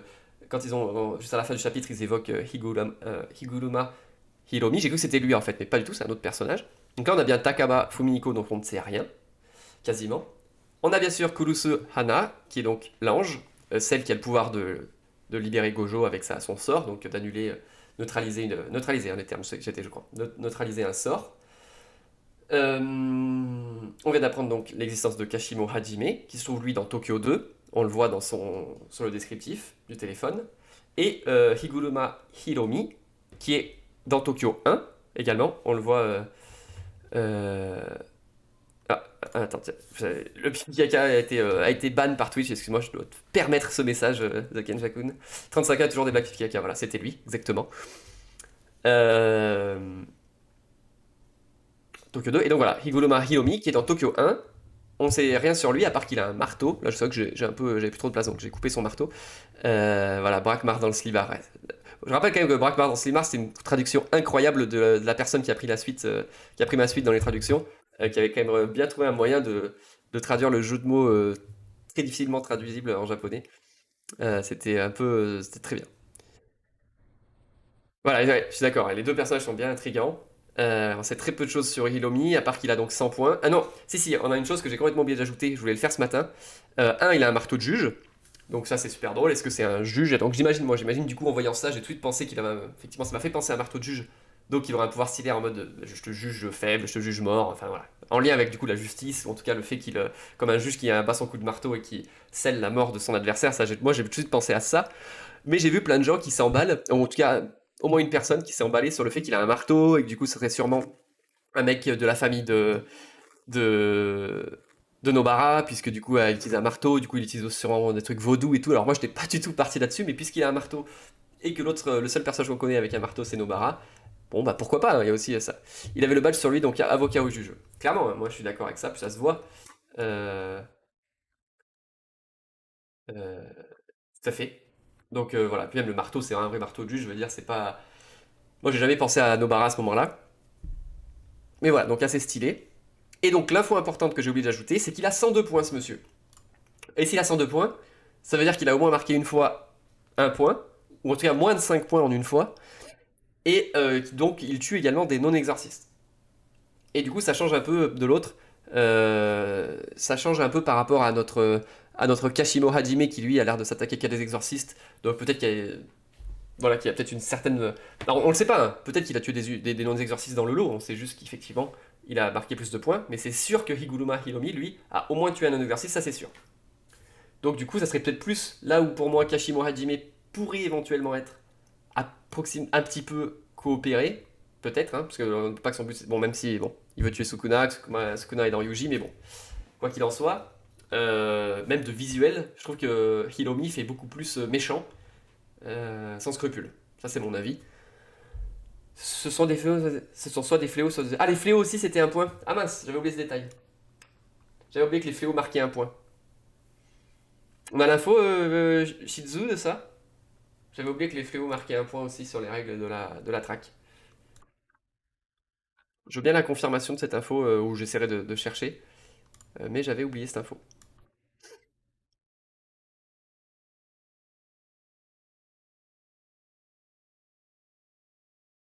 J'essaye de me battre avec ma caméra, je suis désolé.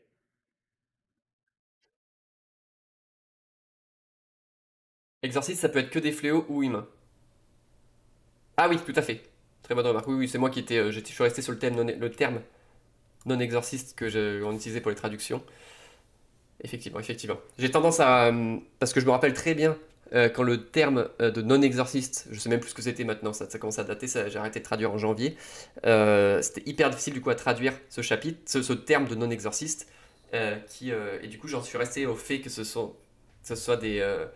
ça représente les humains qui n'ont pas de pouvoir, mais effectivement, ça peut aussi inclure des fléaux. Il faudrait vérifier quand même en japonais ce qu'ils utilisent comme terme, parce que y a quand même, j'ai l'impression quand même qu'il y a un mot qui sert à désigner les humains qui ne sont pas des exorcistes. Plutôt que ça veut dire que plutôt que ça ne sous-entende que les fléaux en font partie de cette catégorie. Il faudra vérifier quel mot est utilisé. Donc Higuruma, c'est le monsieur du chapitre 143. Eh bien non, justement. Chapitre 140. Ah 143. Attends, on va aller voir ça tout de suite.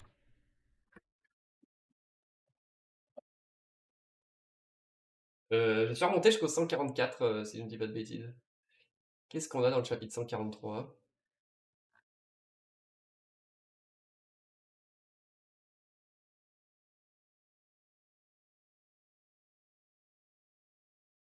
Pardon, je regarde rapidement le chapitre 143. Gna gna gna, désolé, je n'ai pas encore. Ok, donc c'est vrai que ça date. Ah oui, d'accord. Effectivement, ça pourrait être lui. Oui, il a le badge d'avocat. D'accord, j'avais complètement oublié ce chapitre 143. D'accord, bah vous voyez, alors, pour préparer le live ce matin, je suis remonté jusqu'au 144 pour tout vous dire.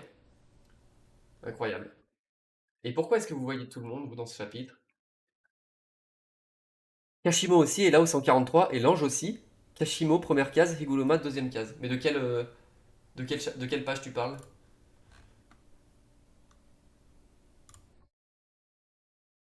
Je vois pas où est-ce que. Hop. C'est qu'il se passe un paquet de choses dans ce chapitre, hein. Il était énorme. On voit la mère même de Itadori. On voit son père. Ça a fait un paquet d'infos. On apprend que, du coup que Okotsu est gentil. Ouais, c'était un gros chapitre celui-là aussi, hein, quand j'y pense. Par contre, je ne vois pas, il y a zéro indication que c'est lui. Avant-dernière page. Ok. Une seconde, parce que c'est que là, j'avais pas. Ok, la traque mortelle.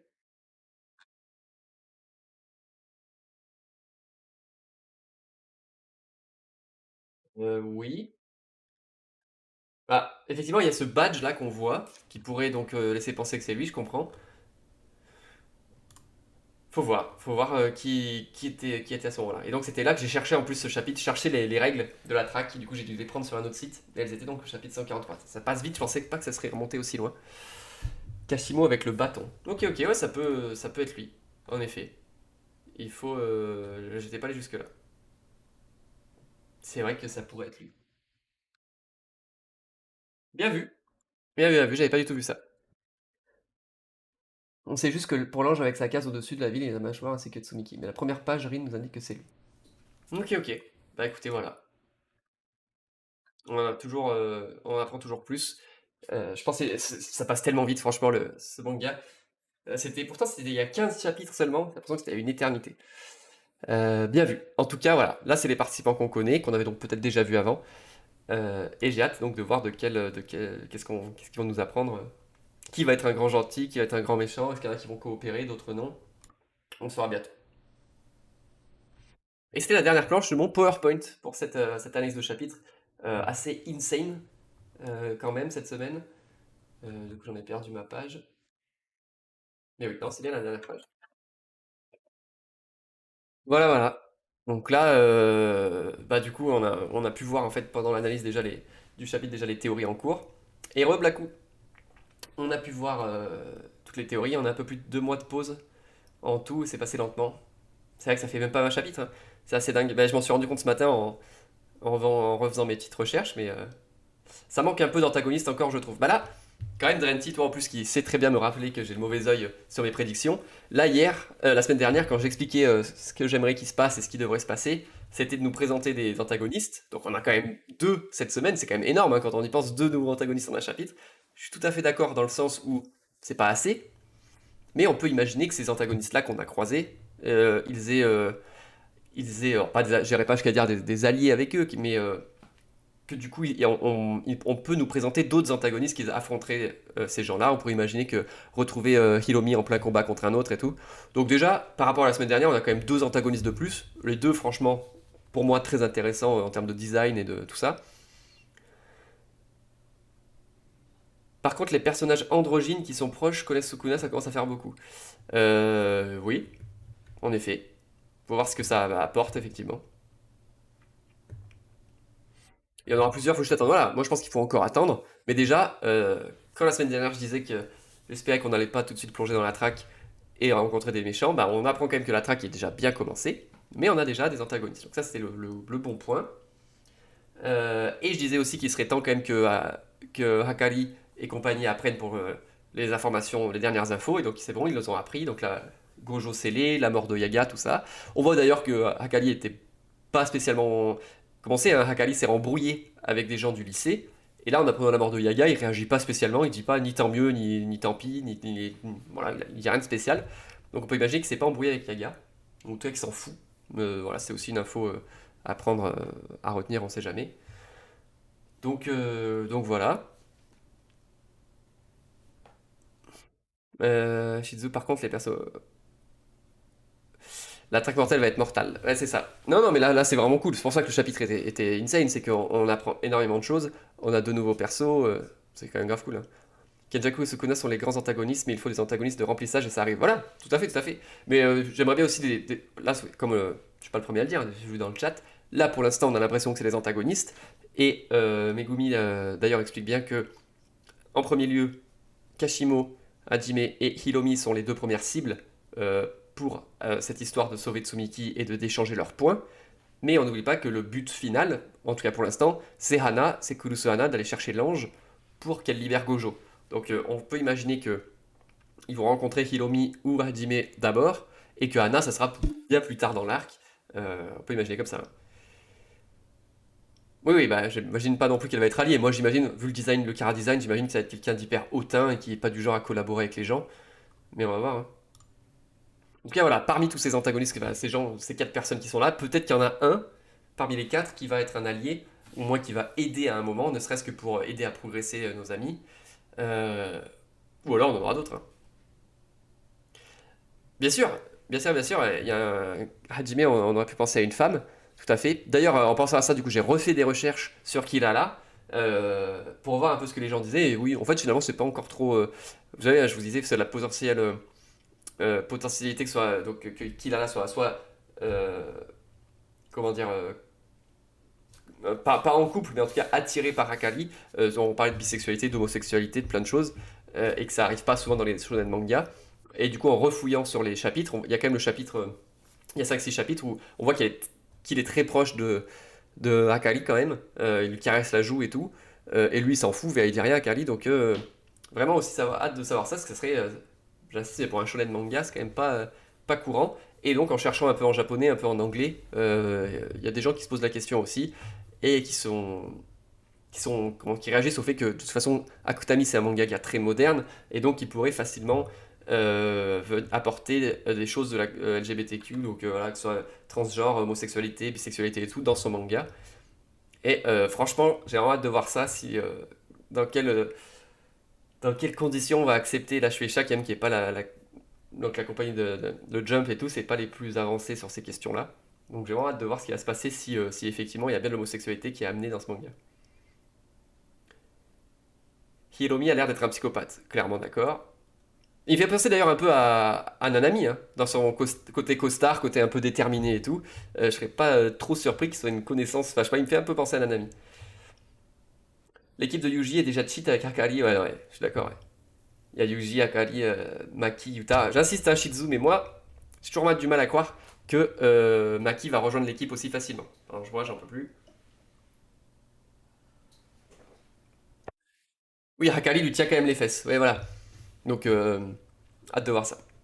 Je pense pas Neymar était un peu fou et d'être hacké.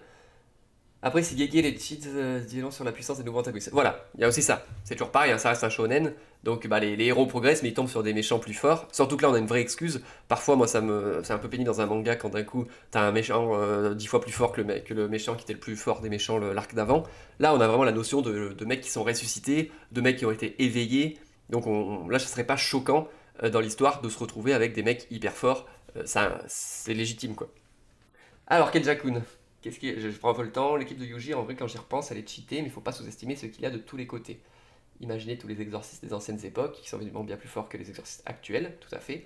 Les mecs qui ont une marque et qui vont pas fort. Kenjakun, on a tendance à dire la même chose en même temps. Bien, je suis d'accord. C'est ce que j'étais un peu en train de dire au moment où je découvre ton message, mais le quartier général, le protagoniste vont être très surpris. Oui, surtout qu'on insiste, hein, je serais pas étonné que, au-delà des gens qu'on nous présente là qui arrivent dans le cadre de la track, on est toujours en mode post-Shibuya. Il pourrait tout à fait y avoir des exorcistes étrangers qui débarquent juste pour, euh, pour voir un peu la situation au Japon et en profiter pour X raisons. Il y a d'autres groupes, hein. Il y a le groupe des amis de Geto Suguru avant qu'il soit manipulé, donc Lalu et compagnie. Il y a le quartier général, bien sûr. On n'oublie pas, hein, il y a beaucoup de gens qui ont leur tête à mort. Hein. Itadori Yuji, toujours tête mise à prix. Yagabon est mort. Donc il pourrait y avoir des assassins de Yuji qui débarquent sans spécialement vouloir participer à la traque, ou qui participent en sachant qu'ils savent qu'ils doivent participer, mais ils viennent surtout pour tuer Yuji. Donc moi je suis tout à fait d'accord. Je m'attends pas à ce qu'on nous présente que des antagonistes comme ça sortis de nulle part, des mecs ressuscités. Il y a quand même beaucoup de gens qui auraient un intérêt à se retrouver là à ce moment-là. Et donc on pourrait avoir le clan Kamo, des membres du clan Kamo, des étrangers, plein de choses. Donc ça promet de ouf, hein. Voilà, tout à fait. La track, c'est un peu. euh, comment dire, je sais pas si le QG, par exemple, les grands du Jujutsu, déjà, s'ils sont pas plus ou moins impliqués dans le machin, hein, parce qu'on n'oublie pas quand même le but final, c'est de fusionner un peu l'espèce, que du coup, les exorcistes. Il y avait déjà comment dire, des partisans de cette fusion, et que pour faire atteindre. Comment ça s'appelle, du coup, c'est hyper compliqué, pardon, pour que Tengen évolue, machin, nana, il y a des gens qui étaient là pour ça, donc il va y avoir aussi des gens qui vont défendre la traque mortelle, juste pour qu'elle ait lieu.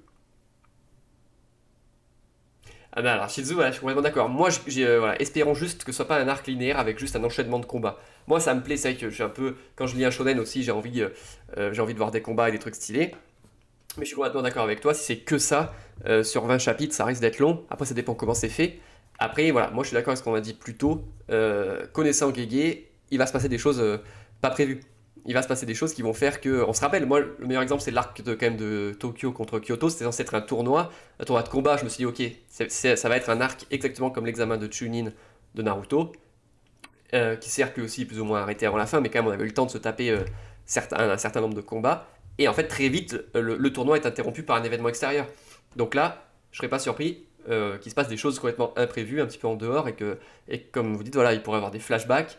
Alors, Sukuda Kenjaku, moi je le regardais plutôt pour la fin, vraiment les flashbacks hyper importants comme ça, mais peut-être, hein. Mais il y a des flashbacks sur des persos, des petits retours en arrière sur ce que. Imaginons, je sais pas, des persos qu'on n'a pas vus du tout depuis la fin de Shibuya. Un des persos importants, donc. Euh, J'oublie toujours son nom. Comment elle s'appelle C'est pas Yuko, non, j'ai oublié son nom. Mince, la maître de Todo, celle qui est trop forte, la classe S, pardon, j'ai oublié son nom. Ouais, on sait pas ce qu'elle fait, donc le groupe de. Voilà, Yuki, merci. Alors, on sait pas où sont non plus ceux de Kyoto, on sait pas non plus. Il y a plein de. Inumaki, il y a plein de persos qu'on sait pas où ils sont, et donc je serais pas étonné d'avoir des petits chapitres comme ça, parfois même un seul chapitre, sur ce qu'a fait tel personnage depuis la fin de Shibuya, et je pense que ça permettrait de couper un petit peu l'arc plein de combats. Voilà, des infiltrés du culte stellaire dans les super du lycée, moi j'en suis sûr. On avait fait un gros point à l'époque, juste parce que c'était hyper compliqué, hein, tout le passage avec Tengen, c'était un des trucs les plus compliqués. Et du coup, cette histoire du culte stellaire, on n'oublie pas que le but final, c'est quand même plus ou moins de faire des. Enfin, comment dire, les gentils chamans, entre guillemets, protègent les autres humains. C'est un peu leur truc, quoi. Et il y en a qui sont pour le fait que les exorcistes deviennent dominants dans le monde. Et donc voilà, le culte stellaire entre autres. Et pour plein de raisons aussi, juste, c'est même un peu plus compliqué que ça, enfin, qui sont pour la fusion donc, de Tengen que ça fasse tout ce que ça implique, donc toutes ces choses très compliquées qu'on a déjà vues. Et donc, il y aura forcément des gens qui vont soutenir le projet. Et je pense effectivement qu'il y en a qui sont peut-être dans les supérieurs du lycée, voire même dans les dirigeants du monde du jujutsu. On sait toujours pas qui sont ces mecs, et peut-être que eux, ça les arrange finalement s'il y a plus de chamans, plus d'exorcistes. Voilà. On sait pas ce qui se passe. C'est compliqué. Shibuya, c'était un enchaînement de combats tout en une soirée. Il n'y a pas trop le temps de blabla et tout, mais la track, c'est sur un plus long terme. Il y a plus d'enjeux psychologiques, remise en question. Je pense aussi. Moi, j'imagine, vu ce qui se passe et vu la situation actuelle, et surtout après Shibuya, je me vois mal enchaîner sur un deuxième arc avec des enchaînements de combats rapides. Mais il faut pas oublier quand même que le but de la track, c'est de faire combattre les gens. C'est que les gens combattent pour que ça dégage de l'énergie maudite et pour que ça remplisse donc sa barrière là et que ensuite la fusion se fasse. Donc on n'oublie pas que le but final quand même de Kenjaku, c'est qu'il y ait des combats et de l'énergie maudite qui soit utilisée et dépensée. Donc j'ai envie de dire, plus que Shibuya, le but final de cet arc, enfin le fond de l'arc, c'est qu'il y ait des combats. Donc faut pas oublier ça quand même, je pense.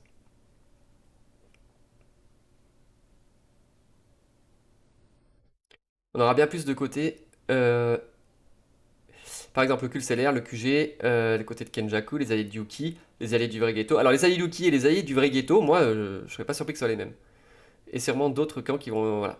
Ouais, je suis d'accord, hein. Mais du coup, qu'est-ce qu'il se passera quand il aura la fusion? Eh bien écoute, c'était le truc le plus compliqué, hein. Euh, Alors attends, est-ce que je peux retrouver rapidement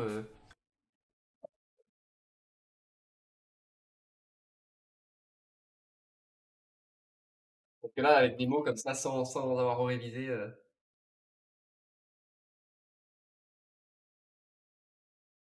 que j'ai gardé mes planches.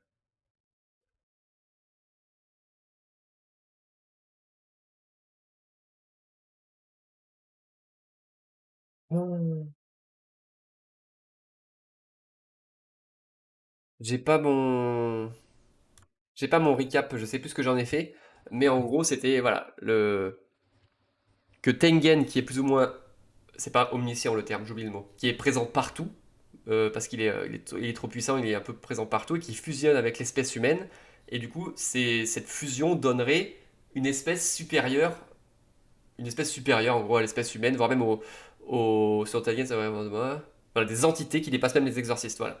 Donc pas que supérieur à l'espèce humaine, mais supérieur aux exorcistes. C'était un concept hyper flou quand même, on sait pas concrètement ce que ça voulait dire. Euh, et on sait surtout pas, comme le dit Shizu, à quoi ça pourrait servir à Kenjaku, pourquoi il veut ça.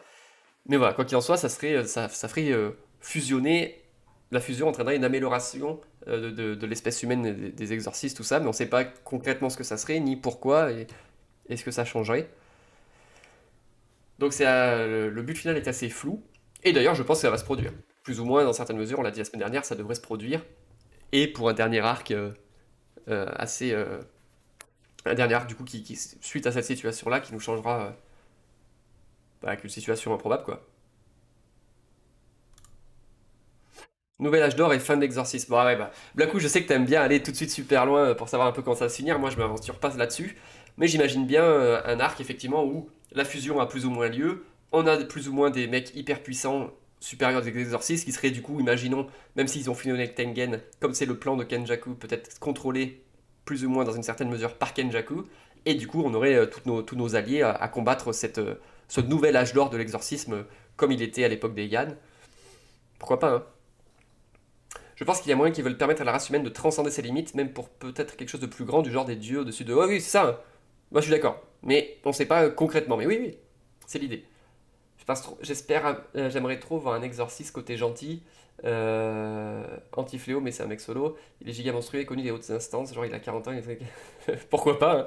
Là, c'est le moment. Là, tout est possible. C'est l'avantage du manga. Il n'y a pas de restriction sur les potentiels pouvoirs que les autres peuvent avoir. Oui, voilà, il y a cette notion de là et pas là, oui, puisque, puisque lui-même, Tengen, c'est une entité, mais en même temps, lui, le Tengen qu'on voit, c'est un peu la manifestation de l'entité, mais en fait, il est un peu présent partout en même temps. Plus comme il n'a pas fusionné avec le corps stellaire pour calmer ses pouvoirs, il est un peu présent partout et nulle part en même temps. Enfin, plutôt partout en même temps. Donc, c'est hyper. On a beau l'expliquer, hein, je me rappelle, on avait pris le temps de l'expliquer en live. euh, Et même en faisant au mieux, j'avais pris le texte japonais aussi pour pas trop dire de bêtises. Mais même en comprenant ce qui est écrit et en l'expliquant, ça reste pas clair parce que c'est hyper abstrait, on manque d'infos et tout, donc ça sert à rien, à mon avis, de s'arracher les cheveux et d'essayer de comprendre tout ça. Hein. On aura bien l'info en temps voulu. Et du coup, bah là, avant de finir le live, sur ce qu'on peut imaginer pour la semaine prochaine, ou en tout cas pour la suite, si je reprends la dernière page, voilà. Hajime et Hiromi sont nos proies, donc c'est eux qui vont chercher en premier. On pourrait tout de suite les voir se déplacer vers Tokyo 1 ou Tokyo 2, parce qu'ils sont pas dans la même zone. On pourrait tout de suite imaginer voilà, qui se déplacent vers eux. On pourrait avoir d'autres personnages, je sais vraiment pas où on va. Salut Binek, merci pour le petit message. Salut l'arc actuel est dingue, on peut s'imaginer plein de choses. Ça me fait énormément penser à Hunter x Hunter. Alors je l'ai pas trop dit cette semaine, mais effectivement la semaine dernière j'ai fait, comme je le redis, je suis toujours en train de me refaire les Hunter x Hunter en ce moment en animé. Et donc déjà de base, hein, effectivement c'est très inspiré, mais là encore plus, le fait que l'arc avance ici et le fait que je regarde en même temps Hunter x Hunter en animé, je me rends compte à quel point ça fait penser à énormément Hunter x Hunter, donc ça tout à fait d'accord. Et Akutami s'en est jamais caché, c'est un grand fan. Et bon, c'est pour mon plus grand plaisir, hein. Hunter x Hunter c'est un top 3 de mes animés mangas préférés, donc c'est avec un grand plaisir que je vois l'inspiration Hunter x Hunter, et c'est pas plagié du tout je trouve, mais c'est fortement inspiré et c'est pour la bonne chose. Si même Tengen arrive à pas savoir sur quoi Kenjaku va aboutir, ça va vraiment être grand, tout à fait. Ah, il y a déjà la preview pour le chapitre prochain. Alors moi, je regarde pas, j'essaie de pas me faire spoiler. Mais ok. J'ai une théorie, Juka, sur les 4 rois célestes dont Kenjaku en fait partie, mais flemme de l'écrire. Ouais. Bah. La prochaine fois, si tu veux, soit si c'est ta théorie à toi, tu pourras l'envoyer. Soit tu la prépares pour la semaine prochaine rapidement, soit tu la postes sur le Discord ou un truc comme ça où tu me l'envoies, on pourra en discuter. Euh, Mais voilà, toutes ces genres de théories-là, on verra, hein, ça peut toujours être intéressant. J'avais fait un point sur une théorie que j'avais trouvé intéressante et surtout très poussée avec énormément de sources à l'appui. Donc du coup, j'avais pris le temps de la présenter. Je le ferai pas à chaque fois. Tac, tac, tac. Ah bah je peux pas vous la mettre, je voulais vous la mettre, mais c'est un chat. Donc c'est sur la théorie de l'inspiration du sort de Megumi. Voilà, on avait vraiment les dessins, on avait les choses qui apparaissaient à l'image, c'était sûr et certain qu'il y a un lien, au moins une inspiration. Là, ta théorie des K3, si as des sources, tu peux toujours m'envoyer. Hein. On pourra. Donc voilà, donc on verra. Je sais pas où on va aller dans le prochain chapitre, mais en tout cas, ça pourrait être n'importe où. Hein. Franchement, j'ai pas d'attente particulière, à part bien sûr de voir Nobara, mais bon, ça c'est toujours. Ça changera jamais tant qu'on l'aura pas revu. On verra bien. On verra bien où ça nous amène. En tout cas, voilà, c'était déjà tout pour le live de cette semaine, qui était quand même bien costaud. Le review, en tout cas, est-ce qu'on peut utiliser la Kogane comme téléphone entre membres de la track? On sait que les portables ne marchent pas à cause des barrières. Bah, bonne question, en tout cas, c'est ce que ça donne faire à penser. Hein. Vu la forme du truc, peut-être qu'il faut quand même ajouter une règle avant, ajouter une règle qui permet aux joueurs de communiquer entre eux. Je pense pas que ça pose problème, c'est une règle qui m'a l'air facilement ajoutable. Là, à l'heure actuelle, ça m'étonnerait. Hein. La forme fait penser qu'effectivement, ça serait possible, mais la règle n'existe pas, donc ça m'étonnerait qu'on puisse déjà.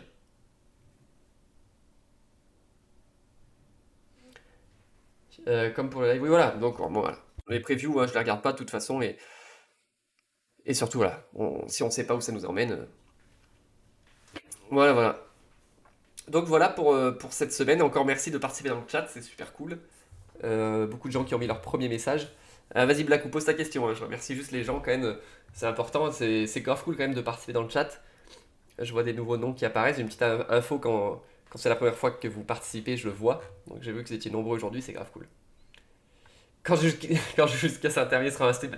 Alors, bien évidemment, déjà, c'est une évidence. Mais surtout, je ferai un stream anniversaire pour le retour de Nomara, bien sûr. Un stream événementiel. Non, non, pour, euh, pour répondre à ta question sérieusement, je vois pas pourquoi je ferais pas de stream. Hein, ça sera le review du dernier chapitre.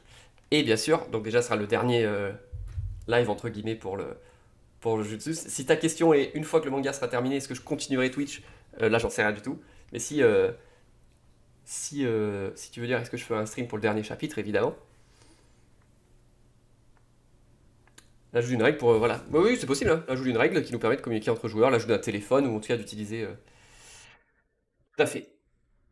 Donc voilà, donc je suis content d'avoir pu. J'espère que le petit support visuel vous plaît un peu, c'est quand même plus sympa. Moi, pour moi, ça me paraît plus sympa. Faudra me dire si vous, ça vous change rien et que vous en foutez d'avoir un petit peu des images du chapitre de la semaine et quelques phrases. Euh, vous me direz. Vous me dites, ça, si vous, ça vous apporte un peu plus, c'est plus facile de suivre. Si, par exemple, je sais peut-être que beaucoup d'entre vous m'écoutent mais ne regardent pas l'écran. Donc, euh, dites-moi, hein. Moi, ça me prend un peu de temps.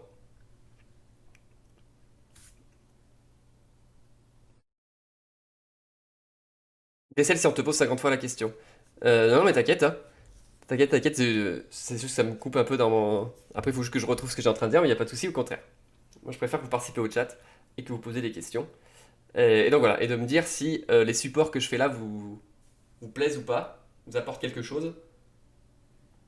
Voilà, que je continue d'en refaire ou pas. Comme maintenant, je fais les lives le dimanche, je peux les préparer tranquillement le samedi et le dimanche matin. Que quand je faisais le mardi soir, c'est vrai que c'était chaud parfois de vous les préparer euh, dans les temps. Franchement, j'aime bien. Bon, bah voilà. C'est déjà, ça te fait déjà plaisir. C'est cool en vrai, au moins ça image et il y a plus ce que tu dis. Moi j'ai trouvé ça bien complet. Bon bah très bien, bah merci. Et bah ça fait plaisir d'essayer de continuer comme ça. Euh, je sais toujours pas ce qu'il en est en termes de droit d'affichage, de droit de diffuser ce genre d'image d'un chapitre issu d'une scaltrade ou quoi, mais bon là comme il y a des petits cuts, il y a un peu du texte, ça fait un côté plus créatif, peut-être que ça sera accepté. Je vois beaucoup de mecs dans leurs vidéos YouTube qui mettent carrément le chapitre et tout, donc tant que j'ai pas de souci avec ça, je continuerai. Et encore une fois, là, typiquement, ce chapitre, il y avait plein de choses à dire, donc ça avait du sens de mettre du support, que la semaine dernière, c'était beaucoup moins facile. Donc, il faut que la chaîne, voilà. Exactement. Ouais, ouais. Encore une fois, la chaîne est trop petite pour qu'ils aient un intérêt de me faire chier, mais on sait jamais. Et ben voilà. Juste si ça vous plaît, ça me motive au moins à continuer d'en faire, parce que c'était quand même bien quand je le faisais au début. Voilà, voilà, voilà pour aujourd'hui. J'espère donc que ça vous a plu. Je pense qu'on a vu tout ce qu'il y avait à voir. Et puis, écoutez, on va vite se retrouver la semaine prochaine. Comment ça, Feu Clash Fécha? Non, c'est moi qui disais ça par rapport au. Si jamais j'avais des problèmes de droit d'auteur. Si j'avais des problèmes de droit d'auteur sur les. Ou que quelqu'un me faisait chier parce que je mets à l'écran des images du chapitre. Je pense que c'est pour ça qu'il disait ça. En tout cas, voilà, on verra bien. En tout cas, merci beaucoup. Je vous souhaite un très bon dimanche, une bonne semaine. Et puis, bah, on se tient au courant, comme d'habitude, sur Twitter, sur le Discord, pour réagir éventuellement au spoil que généralement j'évite de regarder, et sinon pour le chapitre de la semaine prochaine. Très bonne après-midi à tous, encore merci pour les nouveaux participants au chat, le sub bien sûr, et les follow. À la prochaine, salut!